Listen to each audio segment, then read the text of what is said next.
Right, good afternoon, everybody. My name is Kevin McMahill. I'm the sheriff for the Las Vegas Metropolitan Police Department. Over the last couple of days, since the bombing and death of the individual inside of the Tesla at Trump Towers, had a number of priorities that we've been trying to accomplish over those days. The first one of those priorities was to confirm that there's no further threat. I think we've completed that. The second was to positively identify the suspect. We've also done that today. I can confirm that that is Matthew Livelsberger. We also wanted to confirm that there were no other actors involved in this incident.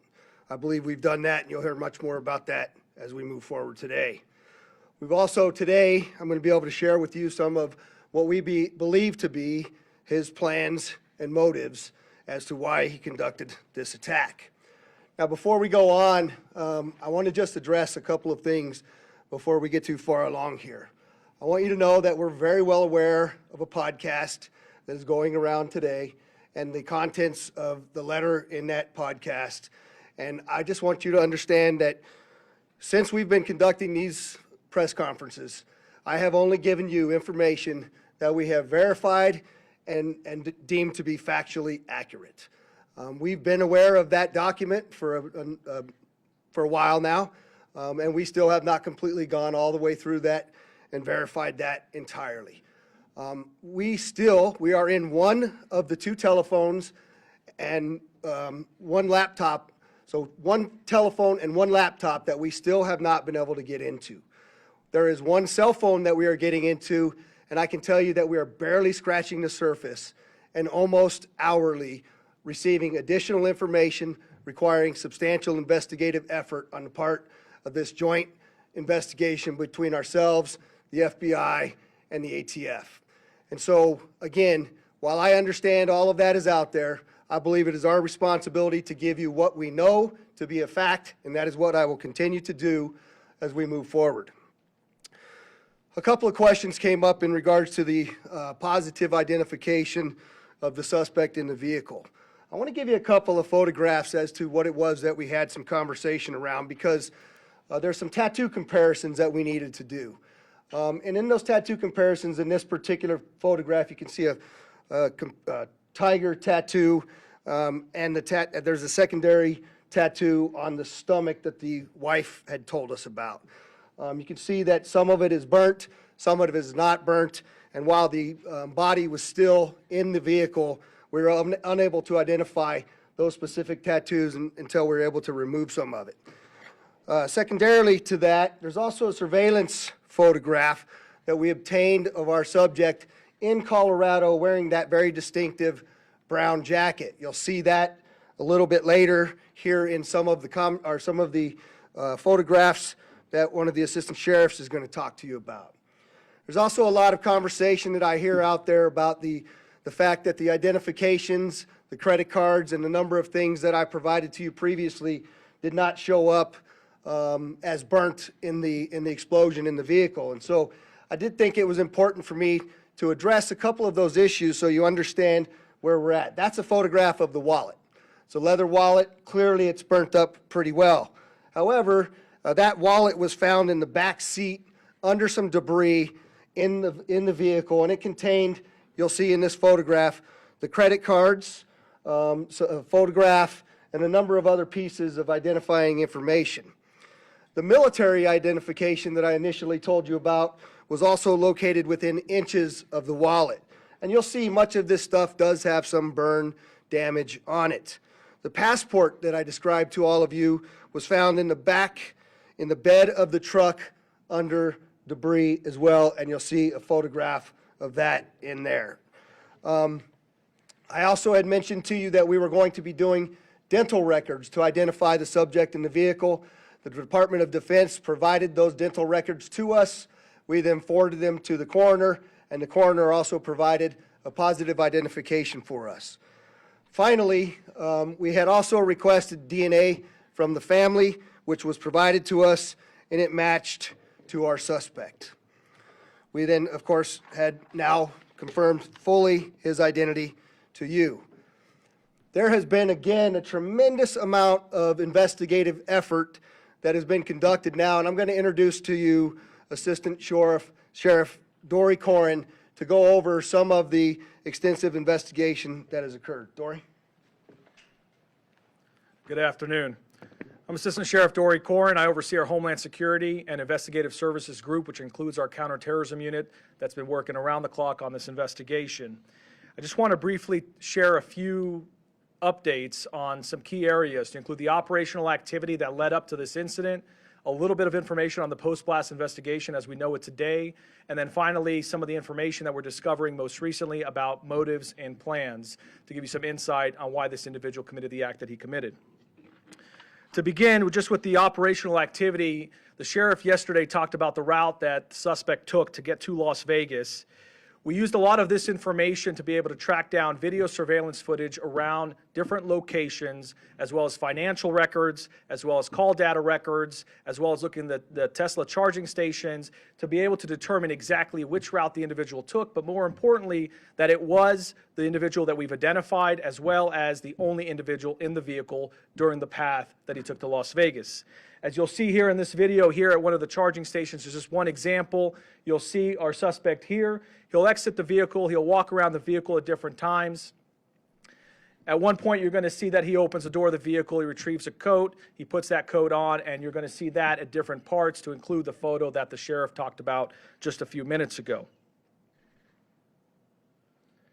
We use this video information as well as what I said earlier about the financial records in terms of purchases being made with different credit cards, call data records, a video canvas at multiple locations, trying to use all of that to corroborate that the individual that we've identified is the same individual that drove that Tesla during that route that we've identified to Las Vegas.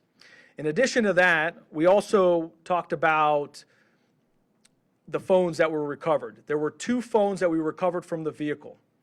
Both phones were damaged.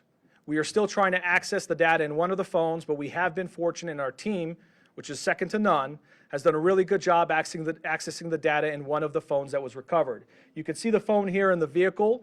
It's very burnt from the outside. You can see another image here. But we're able to take this phone and be able to extract the data using a variety of different tools. And in that, we've identified a variety of information, but one thing in particular is there was an application in there that the suspect used to take notes. In that application, one of the notes is titled Surveillance Log by the Suspect. It appears to be more of a journal of activity. It dates for about 10 days leading up to the incident, from December 21st to December 31st of this past year. In that surveillance log, or as we would like to call it, a journal, because it's more of a diary of activity that he's conducting, we identify multiple locations that match what we have in the route. We identify activity that we've matched. So, for example, him purchasing firearms, him purchasing camping equipment or other types of equipment that were used in this incident matched what our data showed in terms of the route and the video surveillance we were recovering along that route. Beyond the operational activity, I want to also get a little bit into the post-blast investigation. So make no mistake, this is a suicide vehicle-borne improvised explosive device, or short, it's a suicide VBID. We know also, as mentioned by the sheriff yesterday, there was a self-inflicted gunshot wound by the suspect. The coroner was very specific in their examination. It was an intraorbital gunshot wound, which essentially means that the suspect put the firearm in his mouth and discharged the gun, and ultimately the round came out to the left side of his head. In addition to that, in terms of our assessment of the post-blast to confirm that he's the only individual involved and the only individual in the vehicle, we did a variety of video and photo comparisons to match the clothing. So if you look here, for example, this is a video in Las Vegas, and you're going to see in a moment here where he parks the Tesla truck. He comes out, and you're going to see some descriptive clothing that matches some of the other video that we've recovered along the route. Please keep in mind, this is a very extensive investigation, so there's a lot of content for us to review and examine. We're just showing examples and samples as we get them. There's more information as we go through it. But in this video, you can see even the distinctive jacket that he is wearing in that vehicle. The other thing that's important is the sheriff mentioned yesterday that Tesla sent to us engineers to come to Las Vegas to help us extract data from the vehicle. Thanks to their support, we were able to extract an SDMI chip from the Tesla vehicle, and Tesla was able to confirm to us using the data from the vehicle that the vehicle was not in full self-driving mode at any time during this incident. Finally, the last category just to touch on is motive, which I know everyone is very eager to try to understand and be able to explain what happened. I'll reiterate what the sheriff said is we still have a large volume of data to go through and a lot of content to go through. As you know, with any one of our devices, there's thousands, if not millions, of videos and photos and documents and web history and all of those things that need to be analyzed. But with that, just as a preview for as we get information, we're trying to be as transparent as possible. There were a couple pieces of content we thought were important to share for now. One is in the note application. He seemed to have 2 letters. One letter in particular, as you can see here, this is an excerpt from that letter. He says, fellow service members, veterans, and all Americans, time to wake up. We are being led by weak and feckless leadership who only serve to enrich themselves. He goes on to explain a variety of other grievances and issues, some political, some personal, a variety of other things which we will do our best to release very quickly here. But then there's a second letter where there's some more excerpts. This one seems to be dated after the fact in that notes application. And in there, you can read a couple of the excerpts. We are the United States of America, the best country, people to ever exist. But right now, we are terminally ill and headed towards collapse. This was not a terrorist attack. It was a wake-up call. Americans only pay attention to spectacles and violence. What better way to get my point across than a stunt with fireworks and explosives? Why did I personally do it now? I need to cleanse my mind of the brothers I've lost and relieve myself of the burden of the lives I took.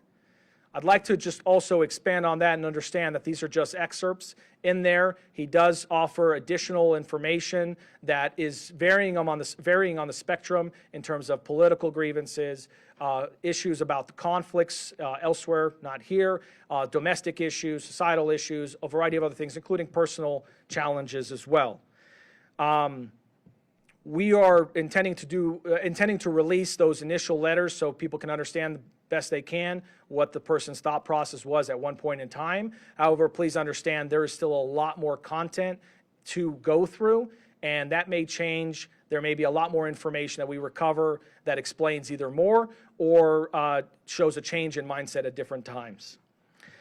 Just before I turn it over to FBI Special Agent Spencer Evans, I just want to take a note and just mention what the sheriff said, which is our counterterrorism section and all of the people involved in this have been working around the clock 24/7, tirelessly, truly through the night. They are second to none, and we really appreciate everything they're doing. With that, turn it over to the FBI. Good afternoon. My name is Spencer Evans. I serve as the Special Agent in charge of the FBI's Las Vegas Division. I'd like to express gratitude for everyone that's here today, and especially the partnerships that Sheriff Corrin just highlighted. It's been seamless collaboration between the FBI, ATF, Army, CID, Las Vegas Metropolitan Police Department. You know, if you walked into one of the command posts and someone's not wearing a uniform, you wouldn't be able to tell who works for which agency, and it's been outstanding collaboration. We do have significant updates that we're sharing with you from an investigative standpoint, but just want to reiterate, as Sheriff Corrin mentioned, there is still a lot of ongoing investigation. We have terabytes of data that we have to analyze. We have outstanding search warrants and subpoenas, interviews that are being conducted around the globe as we try to paint a comprehensive picture of exactly what happened. That being said, we do feel confident that we have a much better sense of how we arrived at the events of the 1st of January and additional information that we can provide. So I'd like to first begin by addressing something that continues to be widely speculated, whether or not there was any connection between what happened in New Orleans on New Year's Day and then the incident here in Las Vegas just a few hours later. Just to be clear, there is no evidence that these two events are connected. The only things that we have connecting them are incidental, what we believe to be coincidental similarities in that both vehicles were rented through the same service, that they were both subjects served in the military, that they both stayed at an Airbnb, things like that. We've identified no telephonic or email communication between the subjects, no information that suggests that they knew each other, that they ever served in the same unit, that they were ever assigned at the same place at the same time and had interaction, and no witness interviews have corroborated or provided any information that the two events are connected in any way. In similar fashion, we have not identified any connection between this subject and any other terrorist organization. During the FBI's international investigation to date, as I mentioned, we have interviewed family members, friends, the subject's associates, and military members that he served with around the globe. Through these interviews, we've found that the subject held no animosity towards the president-elect. That's something that's also been reported. Investigative steps have discovered, and information from the Army indicates, that he likely suffered from PTSD, and we are also aware that there were potential other family issues or personal grievances in his own life that may have been contributing factors. Again, we're looking into all of that. It's evident that the subject considered, planned, and thoughtfully prepared for this act alone. That's what we believe, and we have no information to the contrary at this point. The FBI has been able to confirm some of this through the utilization of video footage in public areas as he traveled from Denver to Las Vegas. We have video footage that shows that he is alone outside of the vehicle, and that corroborates, again, what Las Vegas Metropolitan Police Department footage has also shown. The FBI, as the sheriff indicated, facilitated obtaining DNA from a family member that was able to be conclusively matched to confirm the subject's identity. As Sheriff Corrin mentioned, although this incident is more public and more sensational than usual, it ultimately appears to be a tragic case of suicide involving a heavily decorated combat veteran who is struggling with PTSD and other issues. Yesterday, I wanted to highlight, I mentioned a tip that was unverified that the FBI had received. Sheriff McMahill talked about this. It's now floating around there on podcasts. This is a tip that the FBI received after the bombing occurred that seemed to describe some of the personal grievances that the subject may have held. We still have not conclusively determined that that's from the subject, but feel confident based on evidence that we're uncovering on his devices that that was in fact from Livelsberger. I want to reiterate that, prior to this incident, the FBI did not have any information on this subject. He was not on our radar. He didn't have criminal history. There was nothing that we would have been looking into him for up until this point. Last thing I just wanted to highlight briefly is it's not lost on us. We understand that there were victims. While the subject himself was the only person that was deceased, there were several folks that were injured, and obviously any sort of incident like this has a traumatic impact on the greater community and folks that are rightly so going to be scared and concerned, and some people that were inconvenienced and some that were taken to the hospital with injuries. We'd like to remind everyone that we're working with Las Vegas Metropolitan Police Department advocates, the Office of Emergency Services advocates, and the Southern Nevada Resiliency Justice Center to offer services to these victims. We recognize that there may be victims that are yet unidentified, so for those that might be suffering or otherwise impacted, we'd ask you to reach out to the FBI at 1-800-CALL-FBI. And in similar fashion, as we reiterated yesterday, anyone who has tips related to the subject or this particular incident, please call us at 1-800-CALL-FBI or submit a tip online at tips.fbi.gov. And with that, I'll turn it over to the Assistant Special Agent in Charge from the ATF, Kenny Cooper.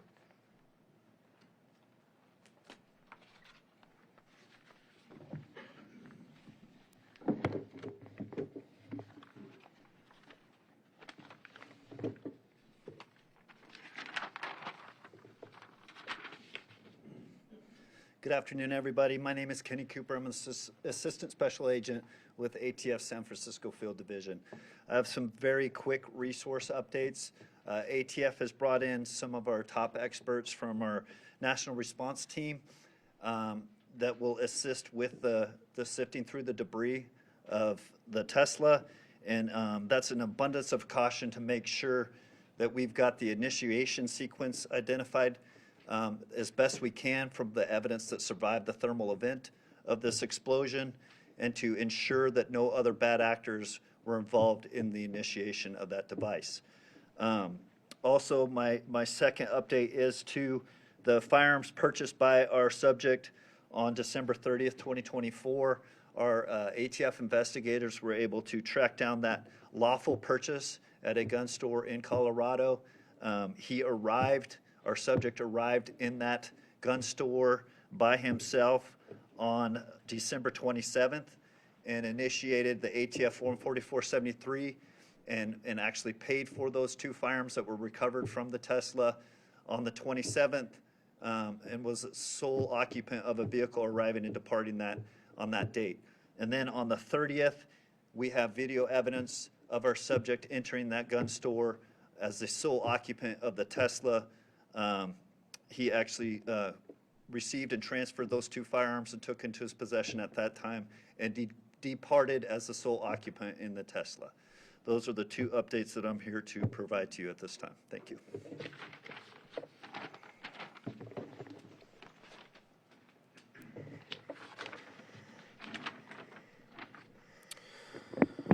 All right, with that, we'll entertain a couple questions. If you could, please identify yourself, and we'll go from there. David? David Charles, KLAS TV. Thanks for taking my question. Two quick questions. One, the video that you showed of him with the Tesla was able to extract that for you from the device, from the car. The video you showed him walking around and at the charging stations. Yeah, so let me just, the question was, can we, the video that we show, sorry, I was standing back there, so I wasn't sure which one you were looking at, but the question is, the video that we showed at the Tesla charging stations, who provided that to us? I'll let Dory answer that. Without getting too far into the technicalities, there are various components in there that were retrieved. The SDMI card, it was not where the video was retrieved from. That was where we got the data to be able to determine that it was not in self-driving mode. However, Tesla did provide and helped our team be able to recover the thumb drive that records other types of data to include video by the Tesla. In what state is this in? Do we know? Kingman, Arizona. Second question is about the detonation. There's a lot of questions. How was he able to die by suicide and set this off? Can you just in very basic terms explain how that could happen to kind of stop these conspiracies that he's not?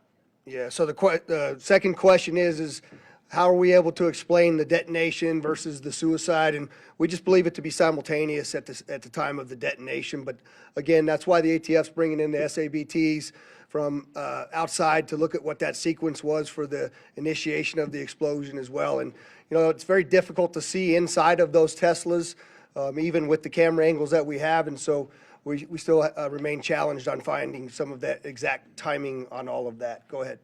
Hi, Stephanie Price, Fox News. Hi, Stephanie. Hi. We're seeing reports that he had another alias as Matt Berg and went on a TV show in 2013. Have you guys been able to confirm that? So the question is if we knew of a alias of Matthew Berg and he had been previously on a television show. We've seen that reporting but have not verified that reporting. Behind you.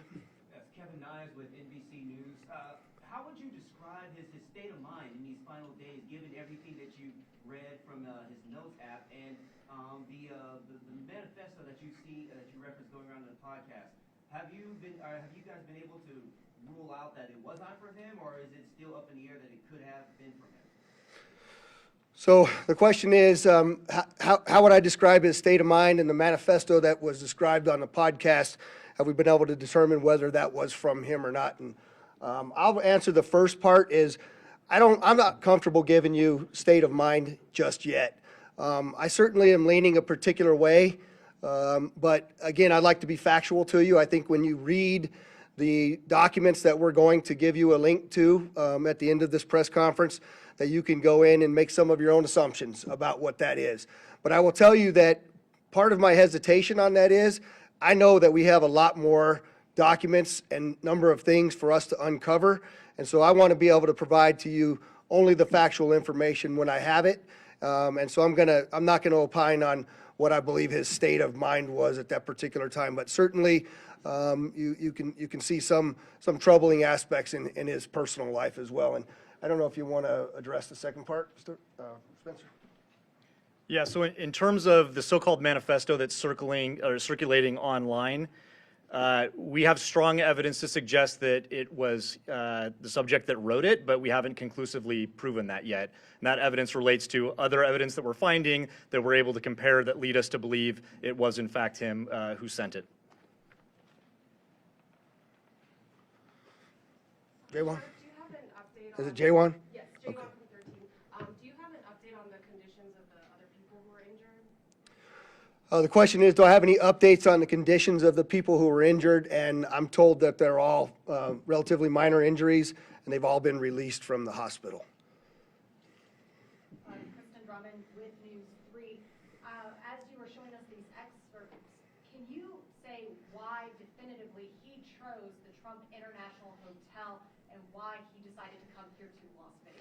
Yeah, the question is, with the excerpts that we showed, can we definitively identify why he chose the Trump Hotel Tower location as well as Las Vegas? And the answer is no. In fact, I think when you read through some of that, you might find that there were some other considerations as well for other locations. And we can't verify all of that at this point, and so that's why I haven't talked about that publicly. Do you know what other locations he was considering, and were they here in Nevada? there was one location in Grand Canyon that was specifically talked about there, but we haven't been able to verify anything as well. All the way in the back.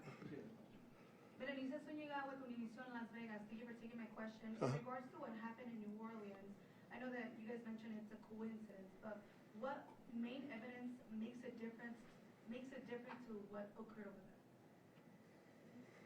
That it's not being considered a terrorist attack here. So the question is why don't we consider what happened in New Orleans and what happened in Las Vegas connected? And the simple answer to that is we don't find anything to actually point us in that direction. There are those coincidences that we have spoken very openly about, but we have not found throughout this entire investigation anything that ties the two attacks directly together. Go ahead in the back. Calling from the Las Vegas Review Journal. I had a question. Were you guys able to identify the type of explosives that were in the vehicle and where he would be able to find those? So the question is, were we able to identify the types of explosives that were in the vehicle and where he was able to find those?